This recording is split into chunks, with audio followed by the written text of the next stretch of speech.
এই ছেলেটা ওটা তোমার ভাই, তোমার বাপকে বলে দিও আব্বু তাহাজ্জুদ পড়ে জান্নাত কিনে নেন। অসম্ভব, তোমার বাপ তাহাজ্জুদ পড়ে জান্নাত পাবে না। ভুল সিদ্ধান্ত, তোমার বাপ তাহাজ্জুদ পড়ে জান্নাত পাবে না। তোমার ভাই দোকানে বসে আড্ডা পিঠে, আর তোমার বাপ তাহাজ্জুদ পড়ে। ধর্মকে পাগল পেয়েছ? অসম্ভব। সিদ্ধান্ত পরিবর্তন করতে বলো তোমার বাপকে। ক্ষমতার নাম বিবাহ।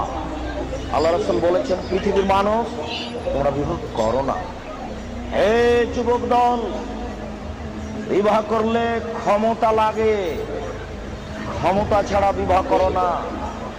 যদি ক্ষমতা না থাকে তাহলে রোজা থেকে থেকে থেকে থেকে যৌবনকে ধ্বংস করো, বিবাহ করো না।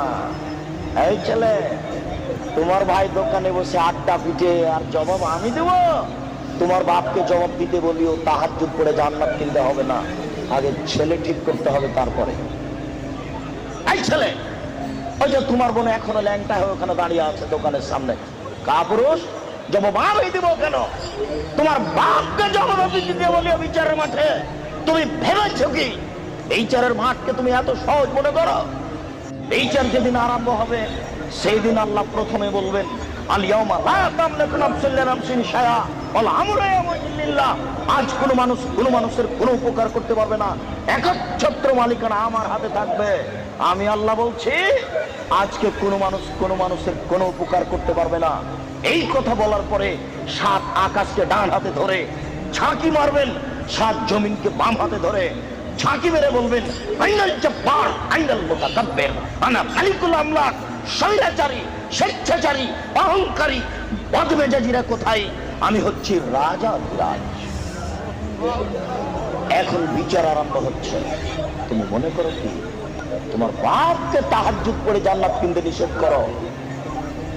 তোমার বাপ জান্নাত পাবে না, এই কথা মুহাম্মদ সাল্লাল্লাহু আলাইহি ওয়াসাল্লাম 1450 বছর পূর্বে বলেছেন। তোমার বোন ওখানে দাঁড়িয়ে ধর্ম দেখায়, তোমার বাপ তাহাজ্জুদ কিনবে পড়ে জান্নাত কিনবে কেন? কেন কিনবে? আল্লাহ রাসূল বলেন ওয়ার রাজুলু সাইয়্যিদ, স্বামী হচ্ছে কর্তা, ওয়াল মারাতু সাইয়্যিদা, স্ত্রী হচ্ছে কর্ত্রী। নিজের কাজ করে যে তাকে বলে কর্মী, অপরের কাজ দেখে যে তাকে বলে কর্তা। নিজের কাজ করে যে তাকে বলে কর্মী, অপরের কাজ দেখে যে তাকে বলে কর্তা। আল্লাহ রাসূল বলছেন ওয়ার রাজুলু সাইয়্যিদ, স্বামী হচ্ছে কর্তা, ওয়াল মারাতু সাইয়্যিদা, স্ত্রী হচ্ছে কর্ত্রী। এই ছেলে, তোমার বাপ কিসের কর্তা? কি কর্তা? এই পেয়েছ? তোমার বাপ কি মনে করে? তোমার বাপ তাহাজ্জুদ পড়ে জান্নাত কিনতে চাই? অসম্ভব। তুমি শুনে রেখো, আমি অনুবাদক। মুহাম্মদ সাল্লাল্লাহু আলাইহি ওয়াসাল্লাম বলেছেন 3 শ্রেণীর মানুষ জান্নাতে যাবে না, তার মধ্যে তোমার বাপ আছে। 3 শ্রেণীর মানুষ জান্নাতে যাবে না, আমি অনুবাদক। 3 শ্রেণীর মানুষ জান্নাতে যাবে না। 1, মদমিনুল খামর, যারা নিয়মিত বিড়ি, তামাক, জর্দা, সিগারেট, গুল, নেশাদার দ্রব্য খায়, পান করে, তারা জান্নাতে যাবে না।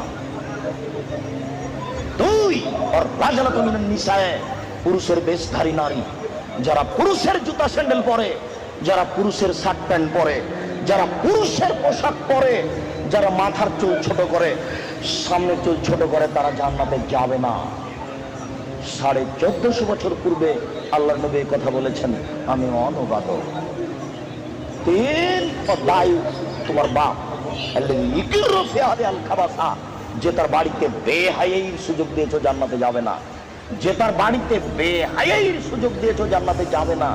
যে তার বাড়িতে বেহায়াইর সুযোগ দিয়েছো জান্নাতে যাবে না। কি দেখাতে চাচ্ছ তুমি?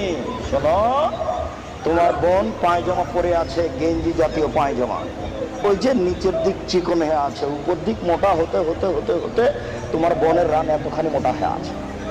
তোমার বাপ দেখে না? ধর্মকে পাগল পেয়েছো বেটা? ধর্ম পাগল কিছু তুমি মনে করো? অসম্ভব। আমি অনুবাদক, না হয় আবার অনুবাদ করছি, তুমি শোনো। সম্মানিত মুরব্বী, আমি আবার অনুবাদ করছি, শুনুন। তিনি বলেন সালাসা, 3 শ্রেণীর মানুষ আছে, লা ইয়াদখুলুনা জান্নাহ আবাদা, তারা কখনো জান্নাতে যাবে না। 1, মদমিনুল খামর, যারা নিয়মিত বিড়ি, তামাক, জর্দা, সিগারেট, গুল, নেশাদার দ্রব্য খায়, পান করে, তারা জান্নাতে যাবে না।